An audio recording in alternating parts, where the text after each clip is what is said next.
Hold up. It's the Chargers Squad. Sponsored by Game Time. Everything Los Angeles Chargers every week. Covering all the big hits and game-changing plays from the City of Angels. The way only the Locked On Podcast Network can. Get ready and squad up. It's the Chargers Squad Show, starting now. Hello. What is up? Welcome to the Locked On Chargers Squad Show. I am Pete Fox, also known as the homeless Jim Harbaugh. He is Kenyon Barner, 10 years in the league, 3 rings. And of course, you all know Daniel Wade, co-host of the Locked On Daily Chargers podcast. Today's episode brought to you by Game Time. Download the Game Time app, create an account, and use the code LOCKEDONNFL for $20 off your first purchase. Well, a nice, comfortable win. Lots to talk about. Lots of positives here. Of course, the negative being Rashan Slater. We can get to that later because let's talk about the positive stuff first. So, Kenyon, as you come away from this 27-13 win for the Chargers over the Saints, what are some takeaways, 3 positive takeaways you saw in this game today? I'll start on the defensive side of the ball. I loved what I seen from the secondary. Went from starting with Tarheeb Still, then going on down the line to Troy Dye, then also to Scott Matlock on that big goal line side. I love what I seen from the guys. I love the physicality and the aggression that I seen from the DBs. I'll always judge a defense by their defensive backs. I don't care about your front 7, your safeties. They're supposed to be the physical guys. But when you have a secondary guys like your defensive backs that can come up in a run game and that is what makes a defense for me. When guys can come up, get involved in a run game, lay that hat on people and be an intimidating factor on the field outside of coverage. So it was that for me. Starting there, then I will go right over. The obvious. We got to go with our guy at the quarterback spot. Yeah, had a great game yet again. Totally in control, and in my opinion, it's his job to lose as the backup. And so I think it's pretty clear. I think it's pretty evident. Heineke didn't look good, didn't look comfortable, didn't look good last week. And you can say just the complete opposite about the guy that is leading that race. And then finally, I will go over to where could I go after? I could go a number of ways. It's not really a good thing, but another takeaway is that we don't have a backup punt returner. Yeah, that's safe to say. That was a sore thumb today for sure. What do you think, Daniel? Yeah, the Naheem Miller-Hines story is really cool. I guess it depends how you look at it. Just a freak accident on a jet ski where he's basically sitting on a jet ski, gets hit by another jet skier, and then is out of football for 2 years. And I'm sure Kenyon saw it in his time where it's just coming back after that extended of an absence. It is just really, really impressive even to get to this point for him. Yeah. We saw Tony Jefferson, same kind of thing where he took a year off. You don't there's just not many times you see guys take a year off and even get back to, a situation to try and make the roster. But to have two muffs, God, Kenyon, we're supposed to start with the positives, man. It was, for a running back room that's had, some highlights through 2 preseason games, right? There's a lot of guys who have a lot of positive tape out there in that running back room. And I thought we saw more of that today. I'll bring up Rocket Sanders as one of the guys, one of my top 3 things, just because last week we didn't get to see him. And for an undrafted free agent, if you miss a game, that could be it, right? The Chargers were lucky enough to have the Hall of Fame game this year, so it's not as important. You have more time. You can get back in and show what you can do in those next 3 games, which I thought it was huge for Rocket to be able to come back this week, to be able to show a little bit of what he could do. But I'll go back to the defense for sure. And there's one guy at the top of my mind who's been showing up at camp, showed up a little bit in that last game, and that's Caleb Murphy, who had 2 sacks today. Loved what I saw from him. Also saw the strip sack, and he's very much put himself as edge 4 on this team right now. It's it's the veterans, it's Bud Dupree, it's Khalil Mack, it's Thule, and then I think many fans wanted that 4th guy to be Kyle Kennard, who missed this game, I believe, with an injury, but he hasn't really flashed, and all Caleb Murphy has done is take advantage of his opportunities. What else can the guy do? Last week he had the hold up on the first kickoff of the game, holds a guy up. Kendall Williamson comes in and strips it out. First play of the game, you help create a turnover. That's going to show up for these coaches. So in this game, to get the solo strip sack, to get 2 more half sacks, was involved in 3 of the Chargers' 5 sacks on the day, was just awesome. And then the last guy I'll shout out here as far as my big 3 things, how about Eric Rodgers putting himself on the map? This is something that we'll see, because at the very end, of course, on the final kickoff coverage, he ends up getting hurt and has to be helped off the field by the trainers. But 2 interceptions, gets the 40-plus yard pick six just on a great read, a great break, steps in front of the receiver and looked electric with the ball in his hands, falls down, gets back up. And then another impressive pass breakup later in the game, and then finishes the game on a cover 2 look where he kind of floats back.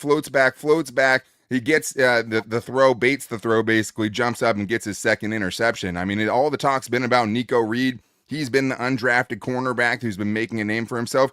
He didn't get to play in this game because he's injured. And now you see another young cornerback showing up and saying, hey, don't forget about me in this race for the potential 53-man roster or this practice squad. Yeah, I thought Eric Rodgers was fantastic. And the best part of the pick six to me, the read was great.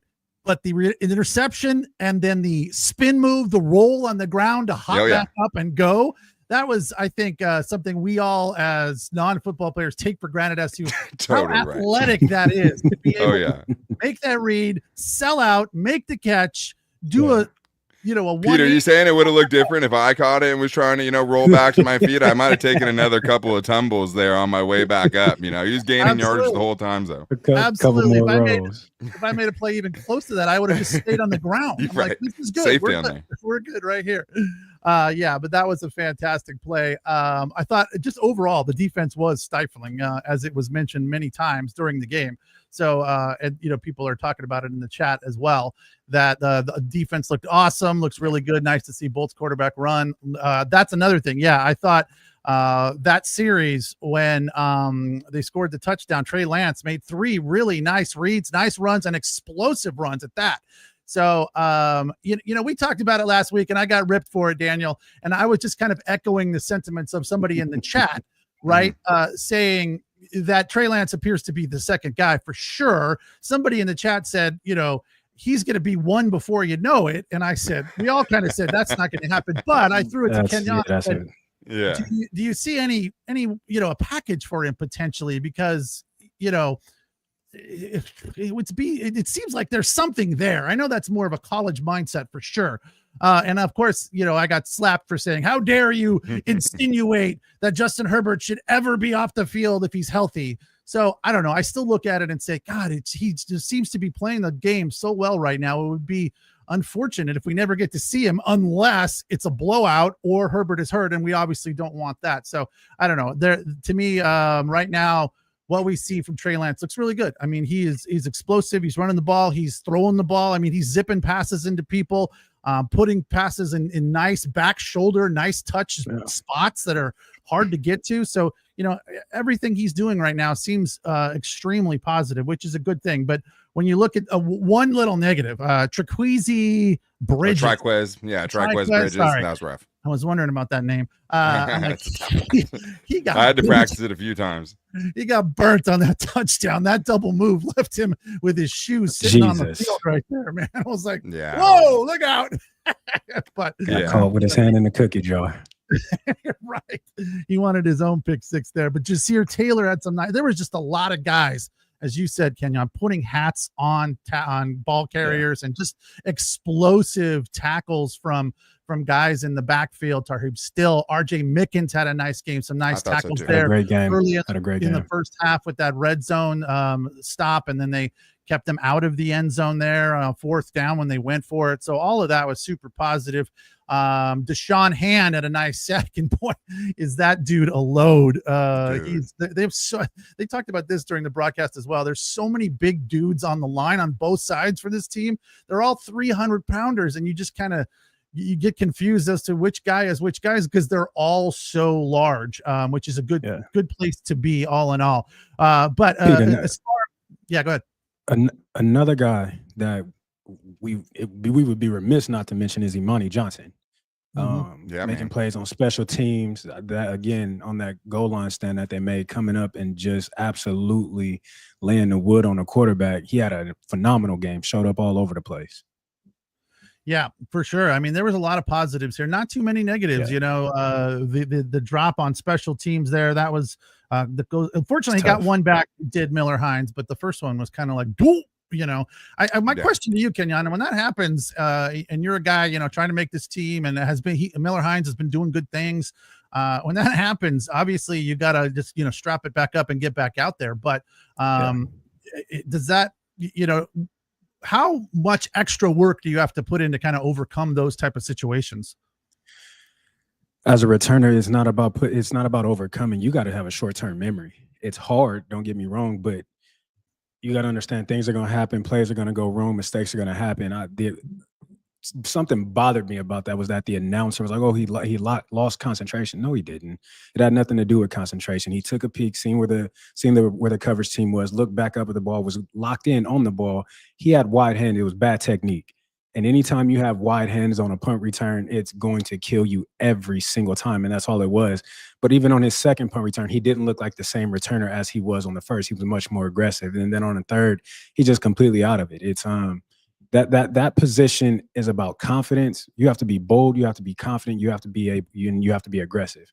And if any of that is not in you, it's going to be hard to be the returner that you desire to be and who your coaches see. And it's just unfortunate. But I hope he can bounce back over the next couple of weeks because he's going to have to. That was a terrible thing to be put on film. 2-1 game. It's tough to bounce back from that. It is. It's really hard to bounce back from that. But again, who do you have after him to back up Darius? That's the question. Mm-hmm. Well, the defensive line did a great job. 5 sacks. They were getting after the quarterback all day, getting into the backfield. Not much negative there, Daniel. That all looked really good.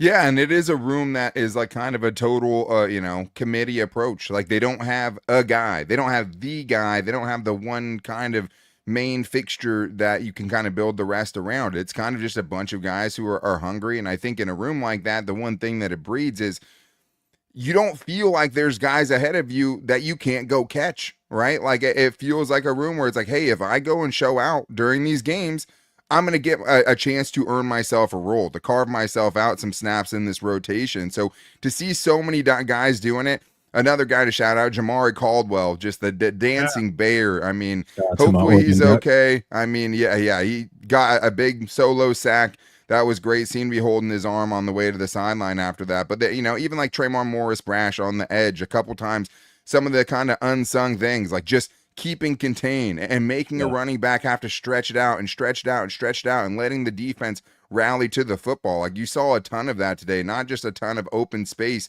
where, I loved what Ken was saying just about the DBs and being physical.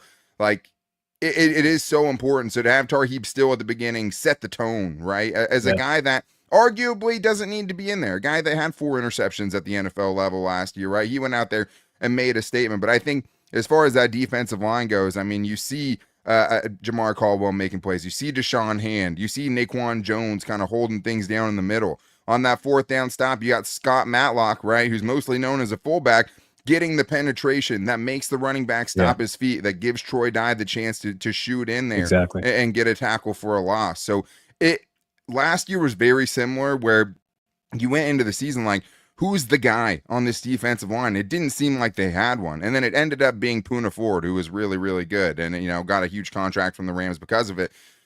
It'll be interesting to see who that guy is or if one of those guys really takes his game to the next level. But to see that from a Jamari Caldwell as a rookie, right, to be like, hey, this dude is showing he deserves some snaps. Even as a rookie, he needs to be in that rotation, I thought was huge. And it feels like, again, Pete, we're sitting in the spot where you start the offseason like, man, who do they have in that room? And now it's like, man, it feels like it's going to be a strength for them again because of the size, because of the physicality they play with, and because of Mike Elston. Let's give a shout out to that dude because it felt like it didn't matter which defensive lineman was out there. Those dudes are coached up. Those dudes are fitting the run and being where they need to be. And that just kind of jumps off the page, even when you're talking about something like a preseason game, which might not count in the ways, in the win-loss column, but there's so many other things that are so important. And I thought the entire defensive line group stood out. Yeah, we heard a lot of talk about just being the second year under Jesse Minter. I know you've talked a lot about that, Kenyon, like how much better you get as a group and as a team when you're comfortable with your coach. And the fact that this is the second year for these guys, with Minter, with Harbaugh, with all of them is definitely appearing to be a benefit. Listen, anytime you can get time put in the system up under the same coach, you're going to get comfortable. You're going to see results. And now you see guys flying around, making plays, being comfortable in the system, knowing what their job is, knowing what the description is, knowing where their help is, knowing what they need to do to help the guys around them. And that's just what it is. Anytime again, when you can put time in and have the same coordinator, have the same coaches within the system, you reap the benefits of it. And the Chargers you're seeing that throughout this preseason now. We'll see once season gets going how the starters, how they work together and how they mold and everything goes. But for the younger guys that are getting these reps, it looks pretty darn good. Yeah, I'd love to piggyback off that too, because I think one of the most impressive things about Jesse Minter's defense is how good these rookie undrafted free agents who aren't in their second year are playing, right? Exactly. And like that, the funny thing is they went up against Brandon Staley in this game, right? Their former coach. And one of the biggest things about him was the scheme was sound. Like if everything went right, he was in the right plays a lot of times, but like the problem was something was getting lost in translation from his mouth to the player's ear. Guys weren't in the right spot. You know, you had broken coverages. You had guys not in the same way, not in the place they need to be. And yet you're seeing, you know, Eric Rodgers in a spot to make 3 different pass breakups and get 2 interceptions. You're seeing RJ Mickens making pass breakups. You had last week Nico Reed with a pass breakup on the first drive, and he gets a pick. Like the fact, then you go back to last year, Marcus May, Eli Apple, Eddie Jackson. Like they took guys off the streets and were able to make the defense, which we know is good, translatable enough, right, to learn it and actually go in there and be able to function in it properly so quickly. And I think that's one of the most impressive things about Jesse Minter, and they should take advantage this year while they still have him, because that dude will be a head coach in the next couple of years, I believe. But like the fact that he can make it so digestible, and that the coaching staff from Jesse Minter to Mike Elston to Steve Klingscale, they have such a good communication, and all these guys just seem to be on the same page. Which you see how many terrible preseason games are there? Like the Chargers just look in sync. They look organized. So to have, you know, a 90-man roster that all feels like they're on the same page is, I think, something that shouldn't be taken for granted. Yeah, Pete, I want to piggyback on that for a sec. Let me jump in there. We're piggybacking. Yeah, yes. We piggy and backing. But you said something about Jesse Minter and, you know, what he's able to do with these guys. But it's not just a credit to him. This is a credit to the vets on this defense who are helping these young guys, who are coaching these young guys and putting them in position, watching film with them, breaking it down. And now these young guys are being able to go out there and perform at a high level. So it's all credit to Minter, but also to those guys that are on the team that have been there, that have been through the fire, that are now pouring to these guys that are coming in up under them. Yeah, it does feel like this team could go out and start the regular season and be in games without a lot of, you know, the starters that are all on the sideline in street clothes. So that's a good place to be. James makes a comment here. No, it's Envy says, I almost don't want to play anymore next week. These preseason games are killing our players, which is a good point. You know, people are getting hurt, hopefully not bad, but that's football, right? You got to go out there and do it. I was thinking about it. It's a tough hand for the Chargers, 4 preseason games, and they got to go to Sao Paulo, Brazil to start the season. I mean, that is just rough, isn't it? Yeah, they don't. NFL doesn't care. Yeah, they don't care about your injuries at all. No. Well, that's great. Money, you know, that's the thing too. Is like all these guys that are stepping foot on that field have something to prove, right? The guys who don't are staying on the sideline. And to Kenyon's point, you know, and Jesse Minter says, hey, it felt like when we got out there, all of a sudden, instead of 10 coaches, we had 25 coaches because every one of these guys is out there. But the one thing you can't foresee is the injuries, and these guys are going to go out there and lay their body on the lines because this might be their one chance to go do it, right? They might not get to hang on and catch on with another camp next year, or might not make the practice squad. So that is the brutal thing, and it honestly makes me wonder, Pete, like, are we going to see the Chargers starters? Even if the plan was to see the Chargers starters this year, even if they plan to play them next week, right? Like with the way guys are dropping, like can you do it? Because I mean, Omarion Hampton was out there today in pads, right? He didn't even get a touch, and you wonder how much of that is being affected by how many guys they're losing, not just in this game, but also in the practices as well. There's certain guys that you don't. We haven't mentioned Tony Jefferson's name yet. He's a guy that's obviously getting a lot of you know, run, and everyone's excited about what he's been doing this far in camp and in the first Hall of Fame game and so forth. 2 solo tackles and a sack today, so he continues to roll. T-Jeff is he's the guy. He's a true vet. He's a true professional. You mentioned Tarheeb still being out there. When you have a guy like Tony Jefferson who's 11 years in, out there playing these preseason games as if they're regular season games, flying around, making interceptions, making hits. You can't help but perform because you have somebody who, again, doesn't necessarily need to be out there. You know what he can do. You know what he's capable of. You've seen him do it time and time again. You've seen him do it all last year. So when you have a guy that's willing to be in that spot, get the work in, the other guys up under him and around him, you can't help but you have to bring your lunch pail to work because you got Tony Jefferson back there, as young guys call him Unc or OG, that's going out there giving it his all. So shout out to Tony Jefferson and doing it at a high level. Let's not just talk as if he's just out there playing. He's performing at a very, very, very high level. So after the break, we're going to talk about the offense a little bit. The offensive line, losing Rashan Slater is obviously a tough blow. See how they recover from that. And then we'll get into a little bit about the running game today. And obviously people want to talk about Keenan Allen returning to the squad, which is a big story that we haven't even touched on yet. So we'll do that right after the break. It is the Locked On Chargers Squad Show on the Locked On Chargers YouTube channel. I am Pete Fox, Kenyon Barner, and Daniel Wade alongside. We'll take a quick break and then come back and get into what happened today with the offense.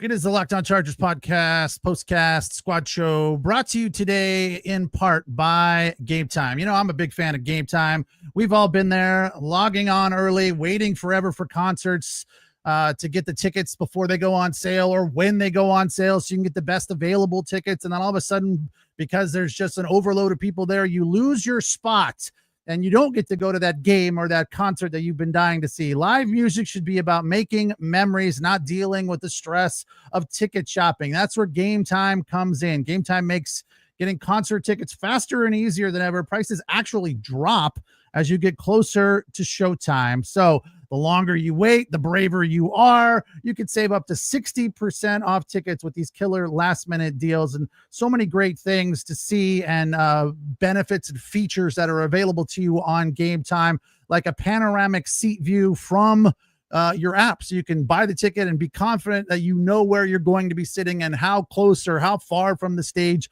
you're going to be. Maybe you don't even care where your seats are. You just want to be in the venue.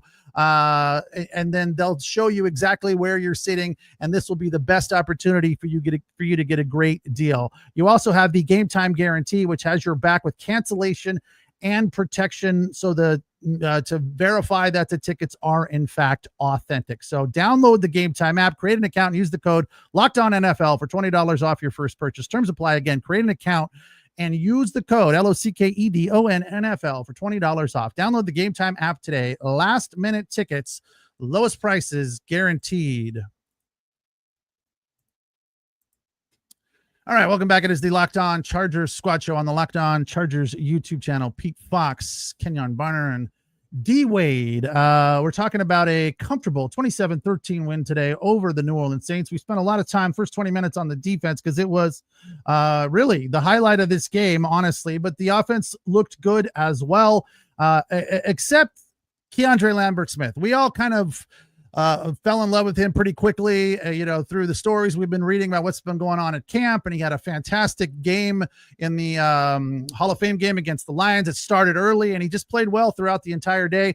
Today had a drop right out of the gate and then another one shortly thereafter. And that was it for him today. Didn't get a whole lot else going on there, which is unfortunate, but I guess it's bound to happen. Fortunately, it feels like he's got extra change in the bank, so to speak, at this point. So we're not too terribly worried, but he's still a guy that we all are happy to see. Keenan Allen returning to the roster is huge for them for a variety of reasons. And I think you guys talked about it just a second ago with regard to the defense and having, veterans around, a veteran present to lead these younger guys is huge for them. But Keenan Allen and Justin Herbert obviously have a very solid connection. So how impactful do we think Keenan Allen is going to be? I mean, he's only been gone for a year. So to me, it feels like he probably will pick up right where he left off. Don't you think, Kenyon? I believe that 1,000%. I think this receiving group just got a hell of a lot better. You have two of the best releasing receivers in the game in Ladd McConkey and Keenan Allen now on the same team, not only at the release standpoint, but route runners. you do that takes pressure off of Quentin now going downfield, being able to take the top. There's a lot that you now have to worry about with this receiving group with Keenan Allen being back. But not only that, with his veteran leadership, he has something that a lot of those guys don't have, and that's a ton of experience in that offense, not only in the offense, but playing in the league. So having him back is huge for that room, especially after Mike Williams retiring and not being in there, being in the mix for these guys. That is huge. I'm excited about it. I know the fan base is excited about it. I'm looking forward to him becoming the Chargers' all-time leading receiver in receptions. Yeah, I mean, he's very close. I mean, he could get it this year. I think he's 52 will get 52. Him to get it by himself. Yeah, and I think like the other thing too is, I mean, Keandre Lambert-Smith, Trey Harris, I mean, neither one of them recorded a catch today. It would have been nice. Obviously, the first few drives under Taylor Heineke just didn't go anywhere, right? And when you're going 3 and out, when you only get a few plays, it's going to be hard to get any kind of rhythm in there. But I think, the moments you see from Keandre Lambert-Smith today are the reason that you go get a Keenan Allen, right? Yeah. Because even if your rookies come in and contribute right away, this is a season where you want to win now. And if you want to play the rookies a bunch, you have to live with the rookie moments. Like, that's just a rookie being a rookie. He'll be fine. But in big games, it's not going to feel like that when the spotlight's on you. So I think to get a guy like Keenan Allen, who not only brings the veteran leadership, because after the Mike Williams retirement with Jalen Reagor hurt over the last basically 3 weeks, who's the veteran in that room? Quentin Johnston, right? In year 3? Like that is the most tenured NFL player at that point once Mike Williams retires. So to have a guy like Keenan in there, to have a guy that like Keenan who's been through it in this organization, I think is huge. And the other part of it is route running and releases. It's two of the things that, especially coming out of college, when you have these very different kind of offenses where there's so much motion and the offensive coaches are doing so much, so you don't have to beat a guy man-to-man off the line of scrimmage. It can be a transition, especially for rookie receivers. It's something Quentin Johnston dealt with, and is still getting better at. But you're talking about a route running god, right? The route runner that your favorite route runners are watching on tape to work on their route running is Keenan Allen, right? So that's one of the reasons you can be positive about a 33-year-old coming back to this team, is just because he has somewhat of an ageless game. He's never relied on his athleticism to be good. He relies on deception. He relies on being able to make you think something else is going to happen and then breaking you off, and all of a sudden a 33-year-old dude just created 6 yards of separation on you, right? So not only that, but even with the offensive system having to get a little bit more creative to accommodate 2 guys in Keenan and Ladd that both played over half of their snaps in the slot last year, he's shown that he can do it at the outside at a high level already. So he brings that to the table. And I think the overall team speed around him and how much, adding a Keandre Lambert-Smith, having another 3-9 guy or 4-3 guy in Ladd McConkey, it's not as important that he can't necessarily always take the top off the defense. Like, you have guys that can do that. You don't need Keenan Allen to do that. But to have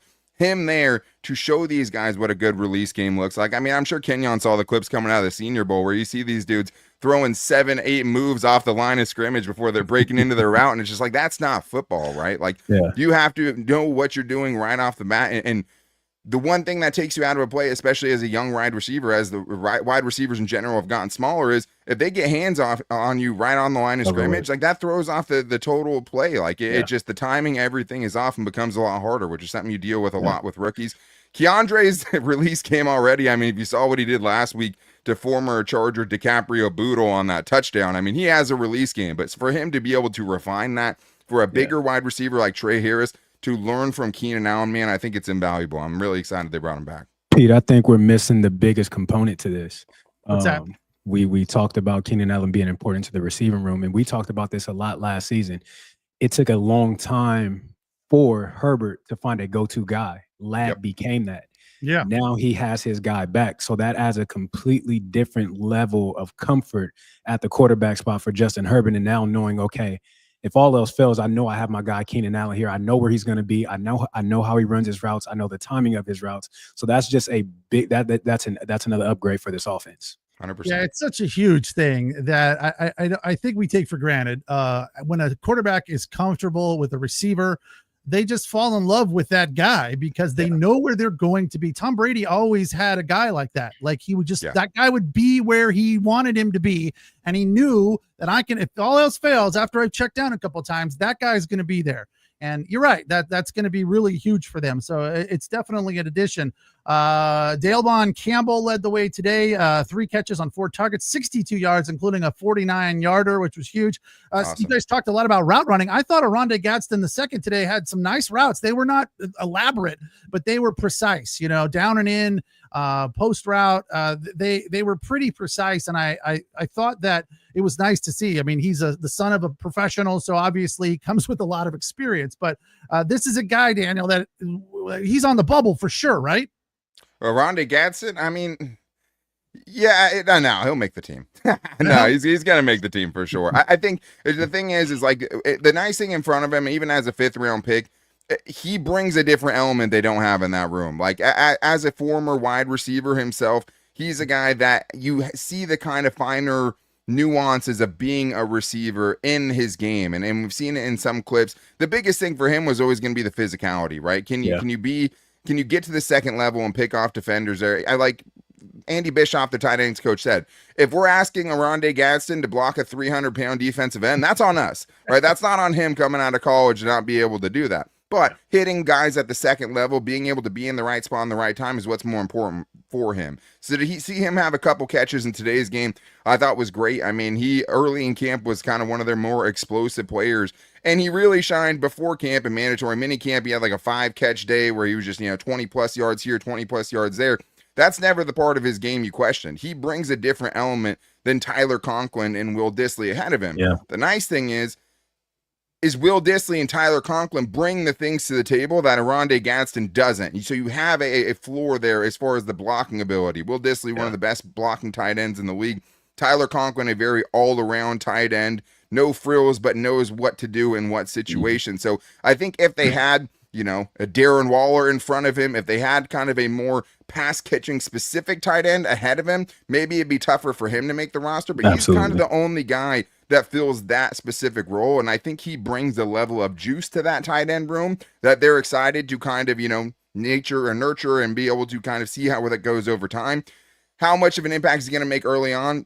That part's hard to say because you have 2 vets ahead of him. But I do think that he does bring a specific skill set that is going to be, part of the passing game and an integral part of the passing game. Maybe not this year, maybe it's next year, but he'll get there, I think, eventually, because he is a really, really good receiving tight end. He adds. Go ahead.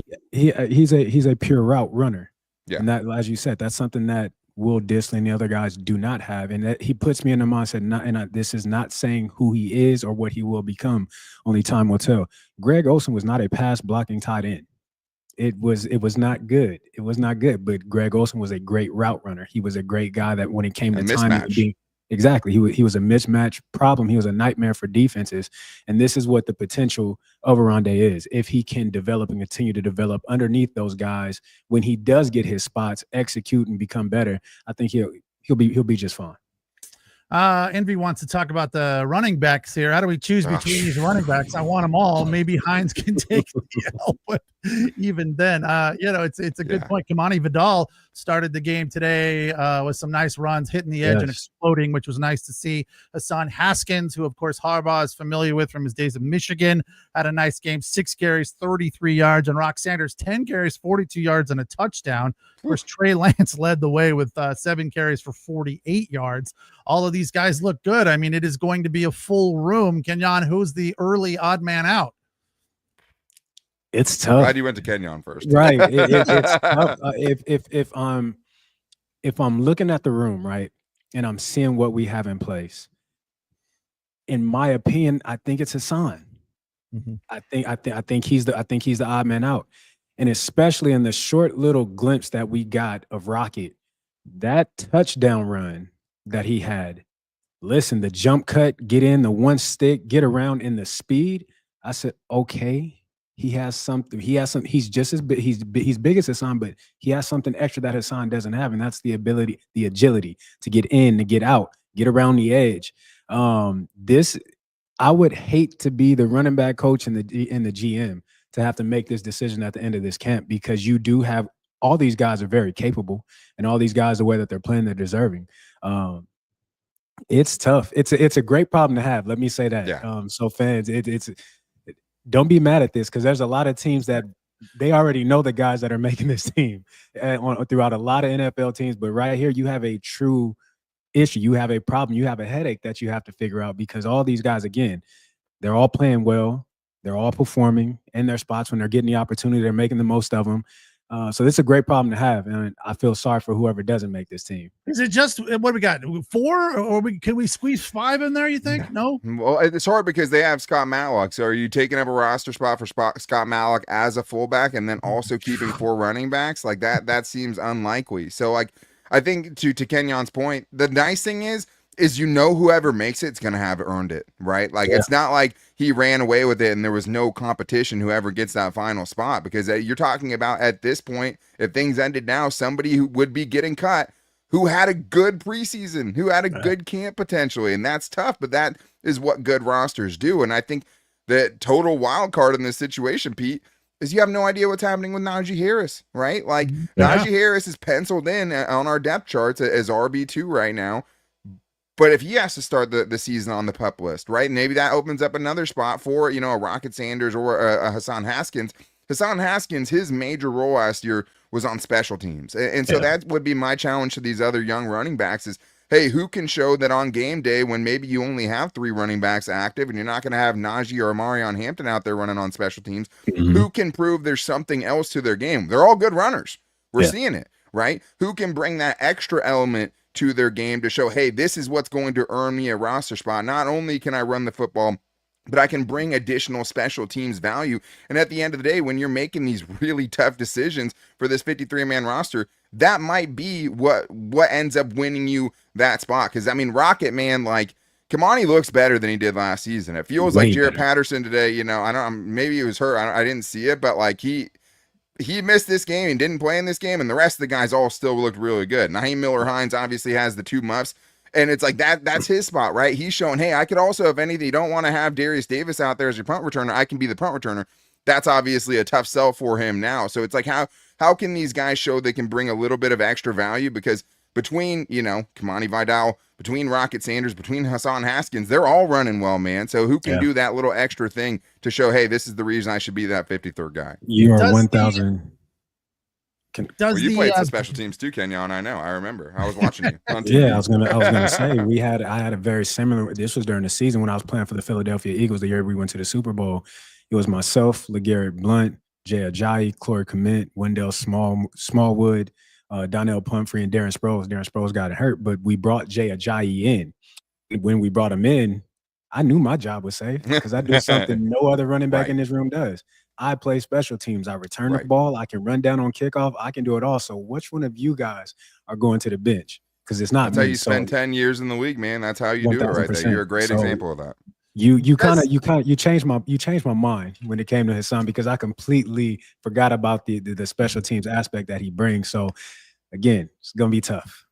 Does the fact that he's in the league a few years and knows Harbaugh from Michigan, does that play into his hand a little bit, as the fact that they know each other, and Harbaugh is definitely a guy who likes people that he's familiar with, versus the other Rocket's a rookie, so yeah, that could be it. I mean, and the thing is too is like the opportunity squad is calling, right? And I think the hard thing is like Hassan Haskins, as somebody who is kind of a no frills back, and exactly what he brings to the table, that brings some comfort. But the real question is, okay, if Rocket Sanders pops off, for 6 carries for 75 yards next week, are you going to be able to cut him and get him back on the practice squad? So absolutely I think not. I can answer that right now. Exactly. Absolutely not. Exactly, because and the thing is like 25, 30 running backs got drafted this year. So in many draft classes, this is a guy that probably gets scooped up as a 6th or 7th round pick, right? But now, because of how loaded of a draft class it was, he falls through the cracks. You're lucky enough to bring him in. So that's, I think, another layer to the conversation, Pete, is like,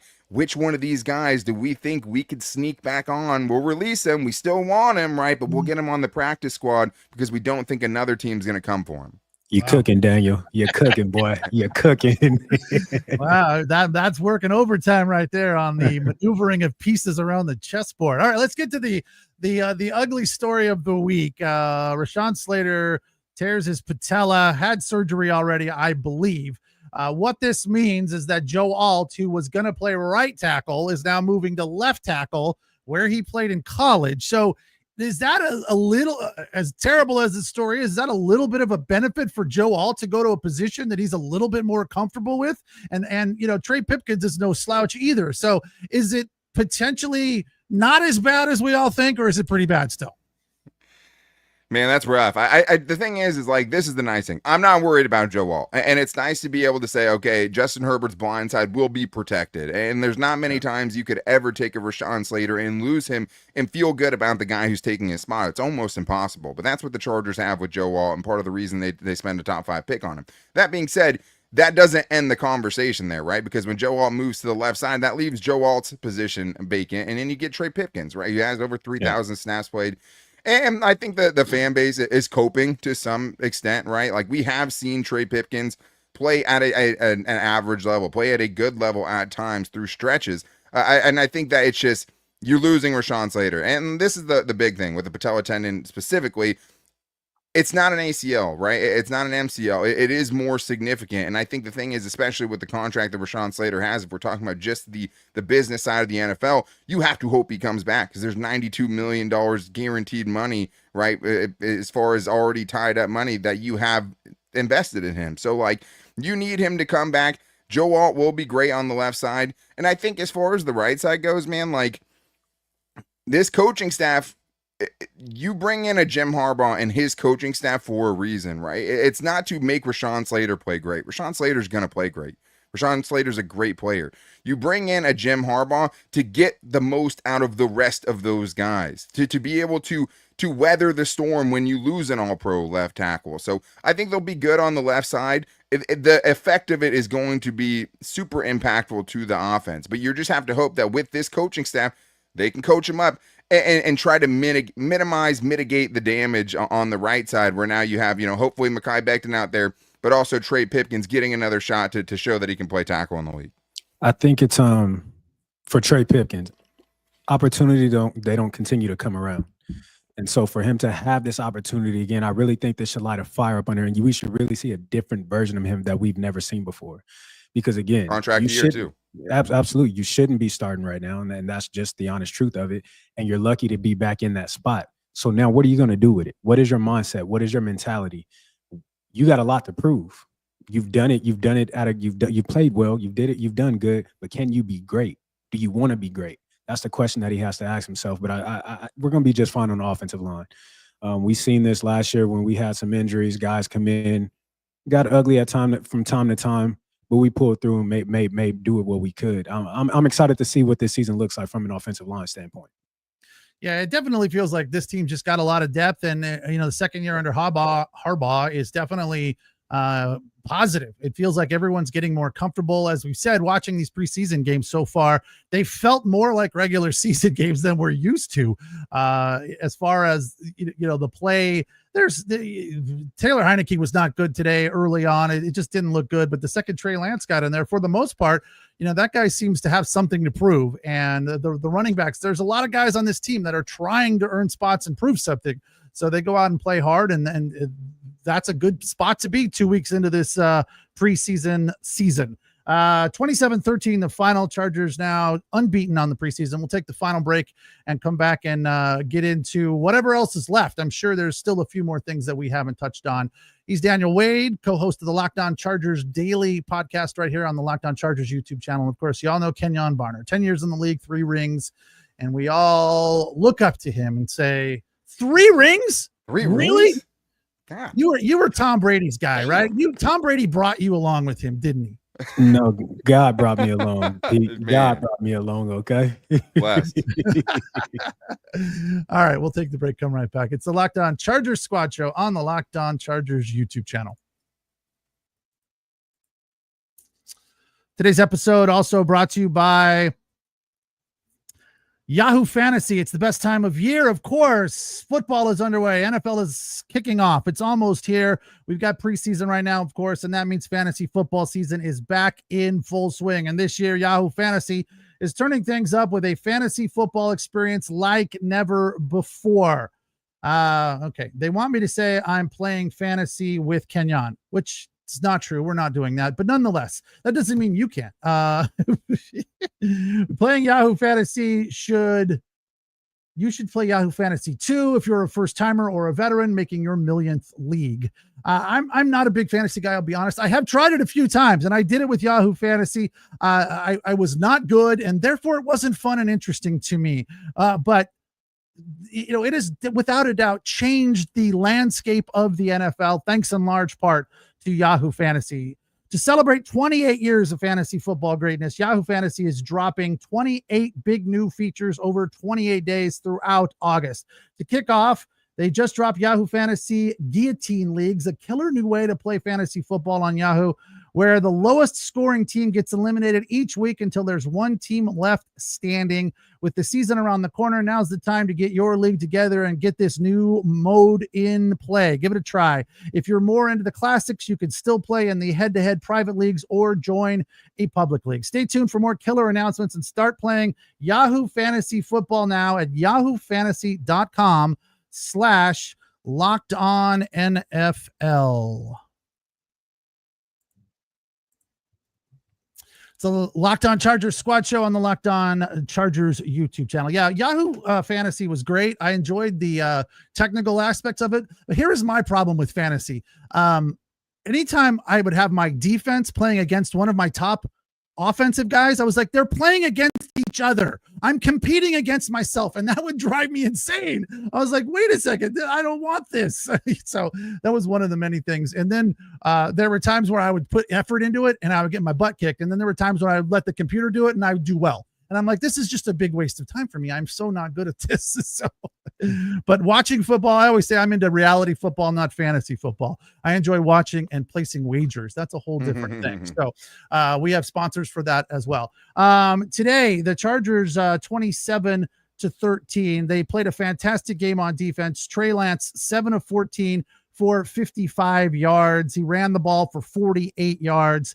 I thought they did a good job, throughout this game. When it came to slowing down the run. Now, obviously the Saints weren't out there trying to run the ball all that much, but they definitely gave some efforts there. And the Chargers defensive line at times looked really stout and tough. We've talked about every aspect of this game. So I wanted to get into a little bit of what we saw from a defending the run standpoint, which is obviously a big part of this game. We've talked about the corners and how they're good defending the receivers, but from a defensive line standpoint and stopping the run, that's going to be a huge part of this game moving forward throughout the season for the Chargers. So talk a little bit more, Daniel, about the guys that we saw today and how they will incorporate with the guys that are on the sideline that we're not going to see until week 1 in Brazil. Well, I think that's the great thing about the offensive line specifically or the defensive line specifically is like you're seeing a lot of them. Like I think the only guy they're not playing right now is T.R. Tart is like the only kind of veteran that they don't feel like they need to see more from out there right now. So I think that's the nice thing. But what I think you saw because of the stout run defense is the pass rush opportunities, right? Khalil Mack's not out there. They had 5 sacks today, right? Why does that happen? It happens because you fit your runs on 1st and 2nd down, and you're putting Spencer Rattler, right, and Tyler Shuck in these 3rd and 8, 3rd and 10, 3rd and 12 situations, and that helps everybody out, right? That helps your defensive backs out who can put a little cushion in there. That helps your pass rushers be able to pin their ears back and not worry that it's going to be a draw on 3rd and 12. So I think you're seeing it work hand in hand, and I think for this Chargers defense, it's going to have to be that way, right? You have Tuli Tuipulotu kind of stepping into the shoes that Joey Bosa left when he went to the Buffalo Bills. He's going into a full-time starting role for the first time across from Khalil Mack. But outside of that, you don't have notable pass rushers in there. You don't have a 15-sack guy in that room last year. It was Tuli who led the team, with 7.5, 8 sacks. So when you have that, it makes the run defense that much more important. And as good as the Chargers defense was last year, and we know the Chargers defense was the number 1 scoring defense in the NFL, it didn't mean that they didn't have their flaws, right? And I think that is one of the overlooked things last year was, although the defense as a whole was very good, the Chargers run defense wasn't really that good. I mean, when you're talking about where they ranked last season, I mean, they're about middle of the pack in total yards allowed, but as far as yards per carry allowed, they were in the bottom 3rd of the NFL. So for this season, if you can change that a little bit, if you can be more stout, and I think you're seeing their attempt to do that by the size that you mentioned, Pete. I mean, They didn't have a Naquan Jones-sized man last year. They didn't have a Jamari Caldwell-sized man last year. So I think what you saw in this game was how they envisioned it happening in the regular season. Hey, we're so big, try to run on us on first and second down. Try to put yourself behind the sticks, because then if you do, we're going to be able to get home against the passer. We're going to let Jesse Minter go into his bag, come up with some creative ways to get pressure on the quarterback. Those things are a lot easier to do on 3rd and 9, on 3rd and 10. And I think even for the offense, like flipping it over to the offensive side, that's what the Chargers are hoping on, right? They're hoping a better running game is going to put their offensive line in less situations where they have to block against a 3rd and 10. So I think it's a full circle moment for this entire team. Get bigger up front, fit the run, have your defensive backs on the outside, be able to tackle and minimize those outside runs. And what you're going to get is pass rush situations, pick six situations, and that's going to be better for the entire team. Couldn't agree anymore. What you've seen today, guys being able to fit in their gas, guys setting the edge, forcing the runners to stretch out wider than what they want to. Again, linebackers coming up feeling this is what total complete team defense looks like. When you have a front that can play together, when you have a front that moves in unison in the run game, when you have a physical group, a dominating group, a guy that can get their hands on you, shed blocks, and get in run lanes, this is what you get. So when you do get the permanent picture that'll be out there, the fine print that'll be out there, when you get Khalil Mack, when you get Thule and the rest of these guys in position, again, for these young guys that are fighting for spots on this roster, for them to be able to perform how they're performing in this system and get the job done, there's no reason that we shouldn't see this run game, this run defense step up 3-4 different levels with guys who have the experience, who have the talent, who have the tricks and the trades to be dominant in the run game. So I'm excited about this Charger team. We really have a lot to look forward to this coming season. Yeah, I mean, let's not forget that they gave up the fewest points last year. So that is a high bar for them, to be specific. Kenyon, of course, we were right so far. After Dicker missed a kick last week, perfect this week. So, he got it out of his system early. 2 for 2 today, 44-yard long, 7 points on the day. So that's all good. Can we talk about J.K. Scott? Can we talk about that? Oh, yeah. I love those didn't talk that about. keep that foot on the ground. That's old school right there. Listen, for a guy to be able to kick the ball 60 yards in the air, 58 yards in the air, and only give up the coverage team only give up a 3-yard return, 1-yard return that is, for the average football fan, we don't truly understand how important special teams may be, especially the punt unit. When you can flip the field like that, when you're backed up in your own territory, punting from your own end zone, and you can kick that ball to the opposite 40, opposite 35, and start a drive at the 30, the 36, that is huge. So to this big coverage unit, to JK, this is again, it's a benefit for this team to be able to do what they're doing. This was a great showing by JK, not only him, but also the coverage guys, those guys out at gunner making plays. I love what I seen from the gunners. And Imani, I think it was on the 60-yard punt that he had. As a first man down the field, you want to cut the field off or make the player break the play. And to get the returner on one foot and allow guys to come in and finish the tackles also. Shout out to the punt unit for the Chargers today. Yeah, averaging 48 yards per punt, 290 yards on the day, 2 inside the 20 on the long of 58 yards. That was a heck of a good day. Daniel, I wanted to ask you something. You and David have really good memories about other things that you've discussed in the past. Remember last year at the end of the season after the playoff game, we did our first squad show, which we got huge views on, which was pretty awesome. That was a great show. You brought something into light, and you were extremely honest about the state of the Chargers after that loss. There was one specific thing that you said, this is why they lost this game, and this is something on this team that has to improve, or we're going to be right back here again next year. Do you remember specifically what that one thing was? Was it specifically about the line? Because I can't remember exactly what it was, but at the time I remember going, yep. And I felt like, that is so right on the nose that if they don't, refine and make that one thing better, they're going to have trouble again next year. And it feels to me like it was something to do with how they were just manhandled on the line of scrimmage. And this year it feels like we're off to a better start with regard to that. Yeah, and that game was really across the entire offensive line. I think the entire offensive line, every player gave up 3 pressures in that game. They were totally manhandled in that game, and you couldn't just point out one guy that was, the Achilles heel. But the interior was the unit last year. I mean, you had a top 3 tackle duo in the NFL last year, so you're not going into the offseason trying to improve that, right? You're trying to improve the interior where you had Zion Johnson and Bradley Bozeman and Trey Pipkins, but in that game it was Jamari Sawyer as your core 3 guys. And Trey Pipkins, for some solace for the fans out there, is a much better tackle than he ever was a guard. And them trying to make him a guard last year was more, I think, out of desperation and lack of options than anything else.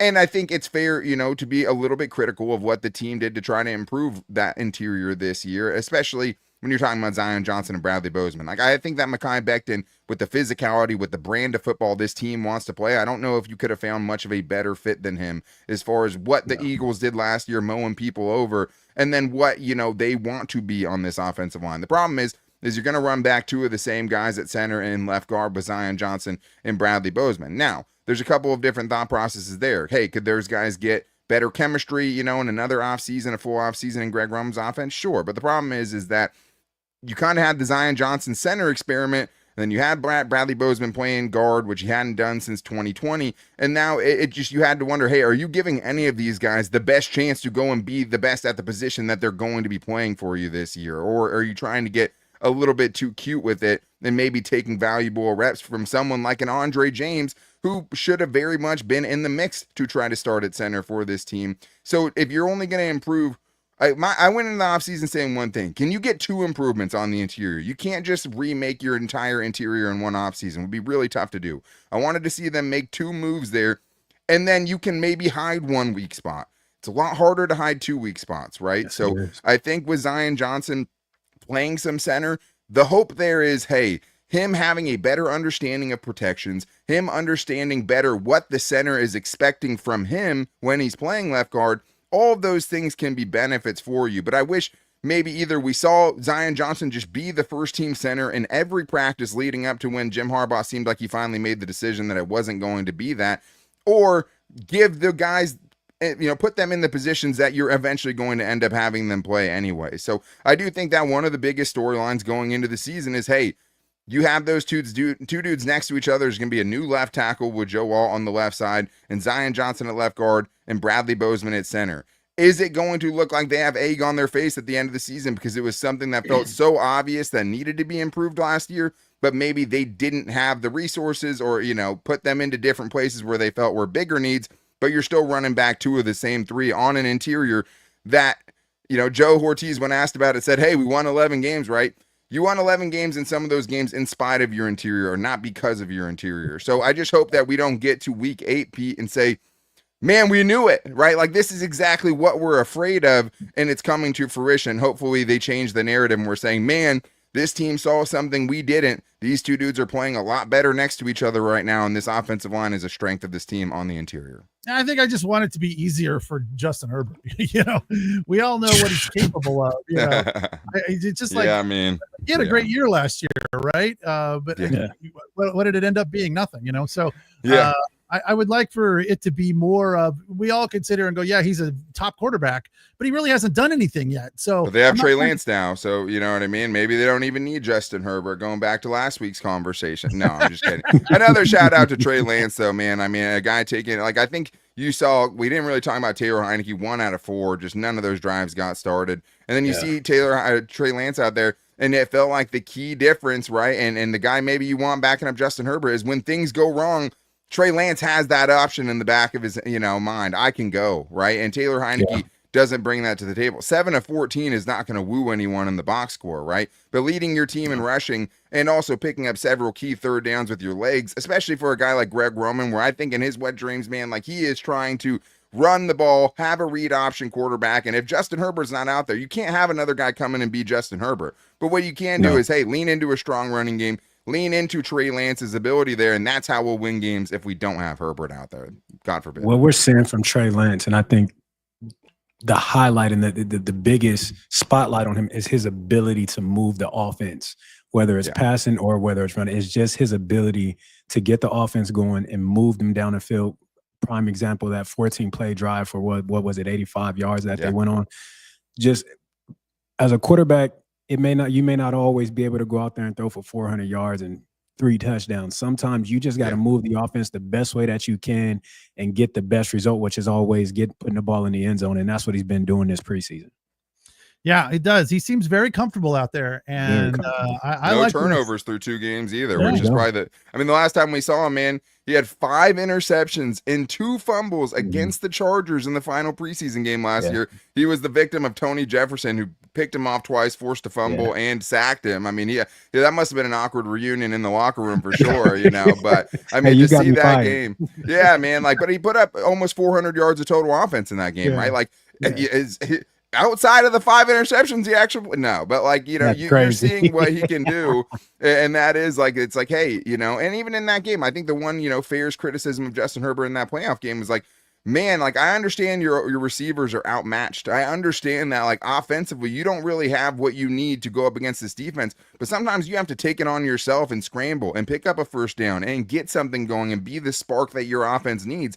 I mean, man, how big of a spark was Trey Lance today? They couldn't do anything with Taylor Heineke. And as soon as Trey Lance gets in there, man, even if the passing numbers don't woo you, they were moving the ball, they were getting in scoring position, and they did not turn the ball over with him in there. So, I mean, hey, I don't think through 2 games he could have done much more to improve his stock, and he's very much QB2 on this roster, unless maybe some heroics from Taylor Heineke over these next couple weeks. Well, that is 1 full hour for us here on the Squad Show. We had some people that were surprised we were on this long, that we could, keep this ship afloat for an hour. Hey, this is us. This is the group for the season, guys. I will be here for post games. Last week I was sick, and I was already doing 5 shows last week. I will be here for the post games, and man, we're 2 for 2 after the playoff game. As terrible as it was, I thought both the shows we've done on this have been really good. So, yes, we'll be here. The Squad Show will be after every game, and then we're still trying to figure out during the week. We do another one, but for sure, right after every game for 1 hour on the Locked On Chargers YouTube channel. Next week, right back at SoFi. Everyone's sleeping in their own beds for a week. Chargers and Rams on Saturday, which I thought this game was yesterday, and Daniel was like, nope, it's tomorrow. You got another day off. Yeah, it was weird. So Chargers and Rams next week. For Daniel Wade, Locked On Chargers Daily, Monday through Friday. Check him out with David. Been Kenyon Barner, 10 years in the league, 3 rings. I am Pete Fox. So appreciate you guys watching. Appreciate you listening. As always, we appreciate the comments. We will talk in 6 days. Have a good week. Take care and have a good night. Thanks for watching.